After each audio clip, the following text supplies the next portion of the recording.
Sure. Yeah. Okay. Part 2 of chapter 22 of the book God dictated to me as he dictated the Torah to Moses. And as he dictated all the books of the prophets to the particular prophet named. Isaiah wrote Isaiah. Malachi wrote Malachi for at God's dictation. His command and direction. As a matter of fact, all of the Hebrew Bible, even the writings, he had some man write those. The entire book is God's, the Hebrew Bible. Okay, I'm picking back up with my commentary of Rabbi Singer's commentary.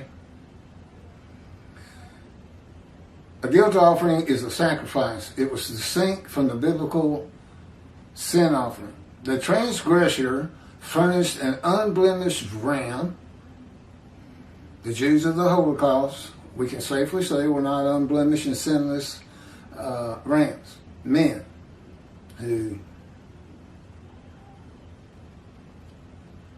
Tovia Singer decided were rams, to use Leviticus, because of a faulty interpretation of Hebrew to English. I guess that's one. For sacrifice at the temple in Jerusalem, not the death camps of Germany, Auschwitz, etc. As well in cases of sins against holy items. What would be the purpose in a guilt offering?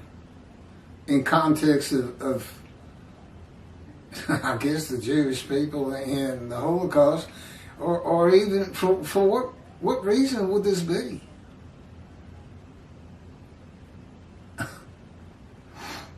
It describes his representation. The leper scholar, your sages got it. And I guess early rabbis. Okay, holy items. Sins against holy items, theft, the commission of fraud or false oaths, with monetary compensation to the victims for their loss. Plus a markup of 20% of the value to cover the priest's earnings. And you offered an unblemished ram. The Jewish people murdered in the Holocaust had not made any unintentional transgressions against Hitler and did not make monetary compensation to Hitler. If they did, it is the people of Israel that... if they did. It is the people of Israel that makes themselves an offering for guilt in Rabbi Singer's analysis, though he seems to be saying Hitler made a guilt offering to God of blemished rams, who are the Jewish people. If the people of Israel are the righteous servant, how are they also the animal to be sacrificed as a guilt offering? Rabbi Singer says, the guilt offering is a fire offering in which all the parts are to go up in smoke, and the hides belong to the one making the offering. Notice he doesn't tell you this is a compensatory offering for theft and fraud, destruction of holy items. Again, what would the purpose be in that? I mentioned before that during the Holocaust, Hitler not only burned Jews in the ovens of Auschwitz, but he also used their skins as lampshades and their hair as stuffing for pillows. He sacrificed these people on the altars of ovens and kept their hides as his portion.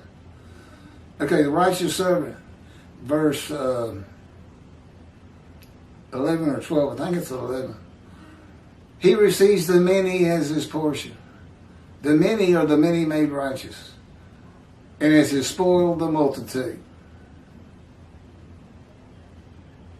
But now he has Hitler receiving a portion. That's why I can't tell. Is he saying Hitler's the righteous servant? Because he's the one that receives a portion. And no, it's not lampshades made of Jewish skin. Hopefully it's donations from the many and the multitude so I can continue to teach this book and have people in God's presence. Wherever I am, God's presence will fill the room, along with the presence of the angel of his presence, the Holy Spirit. The difference in any room with people sitting in it while I speak is that presence would surround every single human being in there. But with me, that presence flows through me. It doesn't surround me. It goes through me. I literally have become part of the Shekinah. My spirit has. And so does every man in divine being. All of the prophets. Moses, David. You can find references to them being men in divine beings if you know how to read the Bible as I do. And of course I was taught by God. Again, Rabbi Singer seems to be saying that Hitler is the man of Isaiah 53 who makes, this is God's writing now. That was me already knowing what he wrote. Is saying Hitler is the man of Isaiah 53 who makes an offer of Israel as a Leviticus ram guilt offering and receives as his portion their hides. In Isaiah 53:12, God's righteous servant is given the many, it is 12, as his portion and the multitude as his spoil. This would be those people who believed in him that come back to Judaism and righteousness. They're witnesses of the first 6 verses. His portion is not the hides of the people Israel. Isaiah 53:12 also says, God's righteous servant is exposed to death. He is exposed to death by the disease that God afflicted him with, but is given long life to make the many righteous. Exposed to death is not death. Is near death, though he does not die as the victims of the Holocaust did. I've been exposed to death 4 times. And the last one was when I was crushed with lung cancer. Stage 4, untreatable. 22 years ago. Given 1 month to live. No treatment. They showed me the pictures of my lungs. White spots everywhere. Since then, I hadn't really seen a doctor, but I did go in to get some x-rays of my chest. Guess what? No white spots. The God of Israel removed them. And I say, well, he should, since he put them there. But that's just a joke between us. It wasn't funny. Gotta be careful with that. You never know when he's going to slam you to the ground in maltreatment. He slammed me to the ground many times. I think that's why Ezekiel had to be kept being told, Ezekiel, get up on your feet. It's because he's unconscious laying on the ground. He's done it to me on cement many times.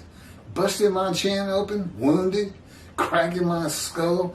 There's a nerve in here that is shot. It's all numb. And the angel calls me a numbskull sometimes.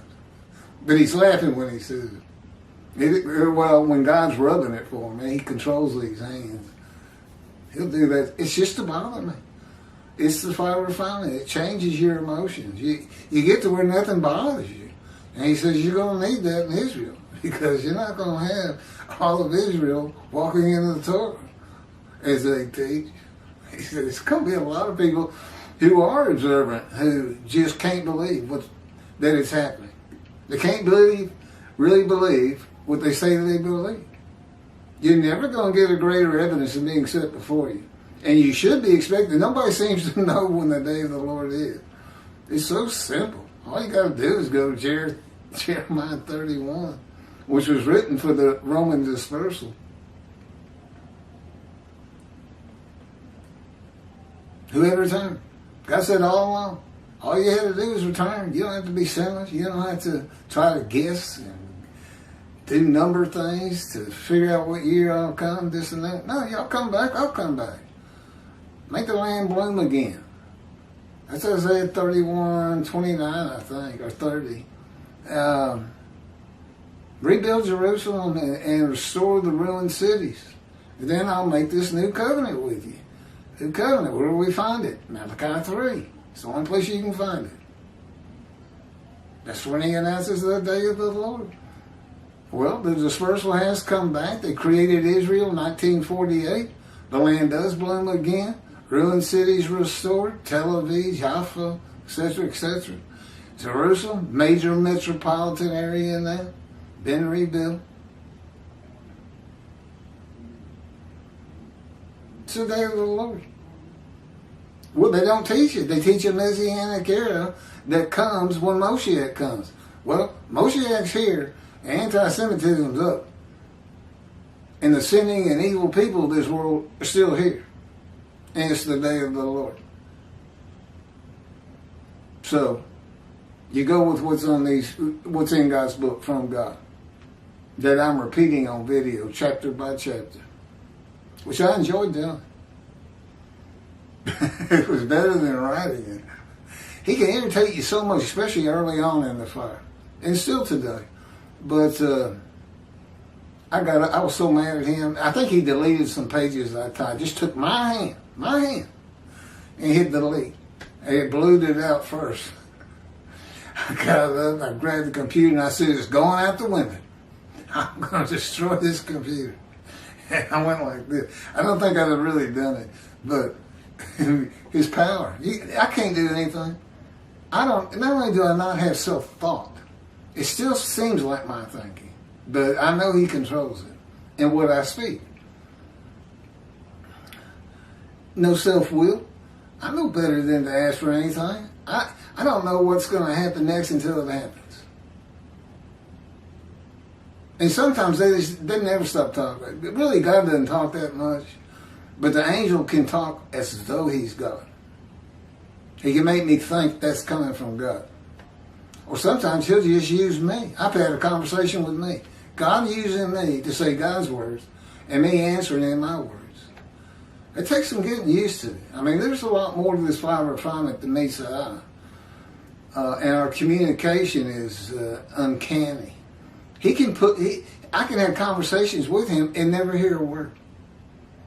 He just puts the knowledge of him answering my statement into my mind without verbally, or what seems like verbally, saying it. We call that knowing. It just puts a knowing in my mind.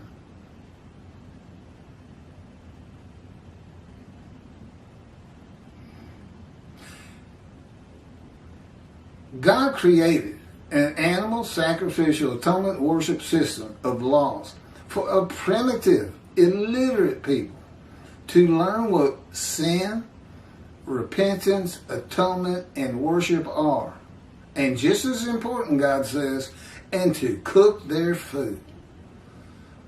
And eating animals raw was still going on in the time of Solomon.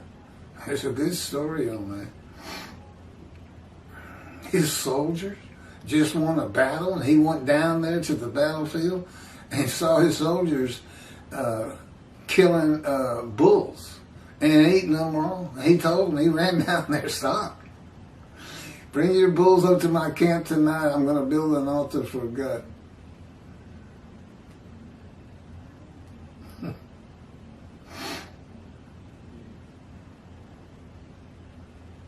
He commanded the Jewish people not to sacrifice their children and told them he no longer wanted their sacrifices through his prophet.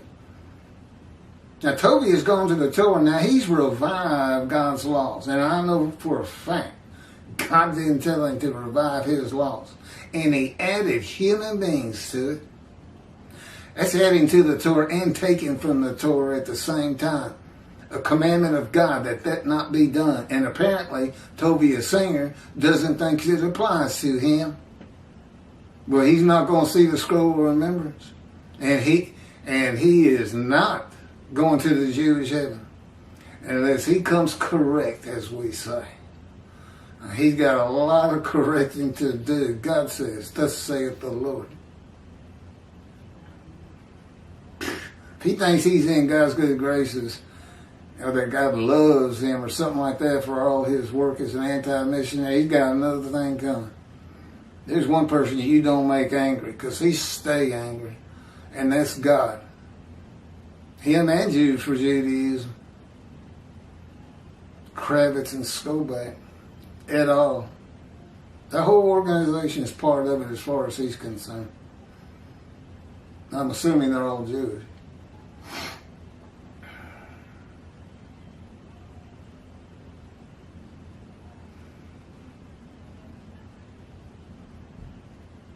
The lessons of this teaching tool of animal atonement, worship, sacrificial laws of the Torah were concluded. God never says these laws are to be applied to human beings, substituted for animals. The part of verse 10 of Isaiah 53, that if he made himself an offering for guilt, is interpreted by Rabbi Singer to be actually, literally, translated as guilt offering. And that a guilt offering is defined in Leviticus chapter 7. And let's go there. That's just shocking to me. But he thinks he knows, he acts like he knows everything. To me, he's a pompous ass. Tell him I said so. Tell him righteous servant Moshe, the prophet like Moses and Elijah said it. And God controls his words. So that's basically coming from God. And that's God who just did that with my head.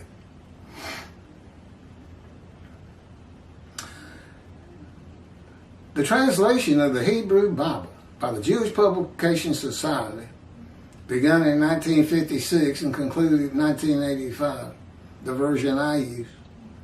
God says it's the best translation from Hebrew to English on the market, bar none. The translation of the Hebrew Bible by the Jewish Publication Society was select academic professors on linguistics for the task who spent 30 years of their lives creating a completely new English translation of the Hebrew Bible from scratch from the Leningrad Codex, the oldest Hebrew Bible in existence. To be, they say the Hebrew in that verse means made himself an offering for guilt. I'll take these fellows over Tovia Singer. The righteous servant is a man, not an animal. Well, after I read this commentary, how can I respect what he says and does? I once did. I learned actually a lot from him early on. God would even have me listen to his radio show sometimes. And it's funny. He said in that radio show one time, God had me listen to a particular show, that he felt God was going to have total control of Moshe. He got something right. Absolute and total control of me. I'm like a puppet out here. Really. I mean, he controls my thoughts, my words, my body, surrounding the cords of his power.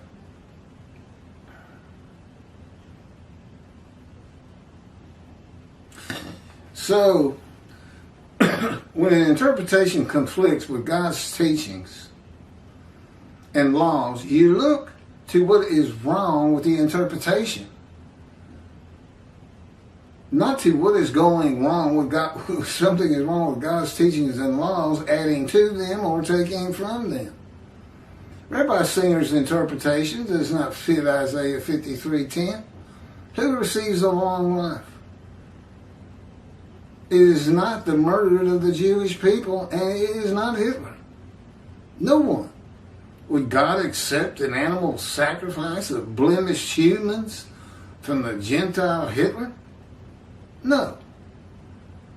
He won't accept any human sacrifice, and he doesn't commit human sacrifice. Were the victims of the Holocaust crushed with disease? No. That if they made themselves an offering for guilt, they would receive long life and see their children? Of course not. No. Are the 6 million murdered Jews of the Holocaust all the Jewish people gathered as one man, Israel? No.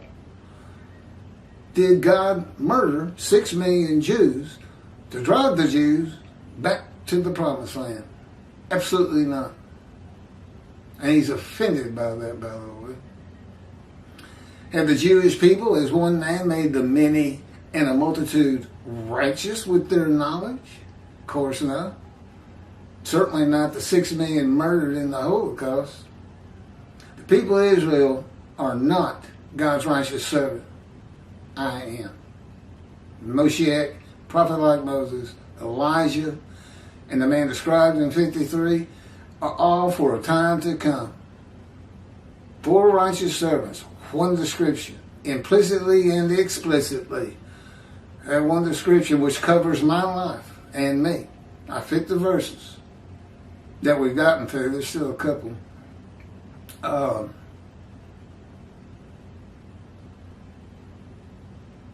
So I'm all for it. Day of the Lord, 6 prophecies unfulfilled. One of them is the coming, the time to come of the 4 righteous servants. And 2 covenants to be delivered. Of course he's got to have his prophet like Moses in the day of the Lord. That's when the covenant of sin forgiveness comes. I mean, who do you think the angel of the covenant is that you desire? Well, if a covenant is going to be delivered, don't you think this is when we're going to find the prophet like Moses also? Tovia Singer says it's Joshua. I've already covered it, but that's ridiculous. What is unique about Moses is that God dictated the Torah to him. God has dictated 2 books to me of knowledge. Well, this book, Isaiah 53 in the day of the Lord, that I could not possibly have. Okay, next up. Righteous servant versus Israel, being Israel in Isaiah 53. Jews for Judaism, exaltation. I just told you what I thought about the commentary of Tovia Singer of Outreach Judaism. And it doesn't get, if you found that entertaining, you're going to love this one. It's chapter 24. And I'm going to have to read, we've passed over 20. I don't know how that one happened, but we've intentionally passed over 22, which is in Isaiah 53, geared to show that Jesus doesn't fit any of the verses or the purpose. And of course, it describes a Gentile, and it's in the Hebrew Bible, if you know how to read it. And Jesus is a Jew. He can't be the man of 53, and he's most certainly not the man of Isaiah 11, the anointed one. Messiah. Or as the Jewish people say, Moshiach. Can't be Messiah. Can't be Moshiach. Can't be the righteous servant.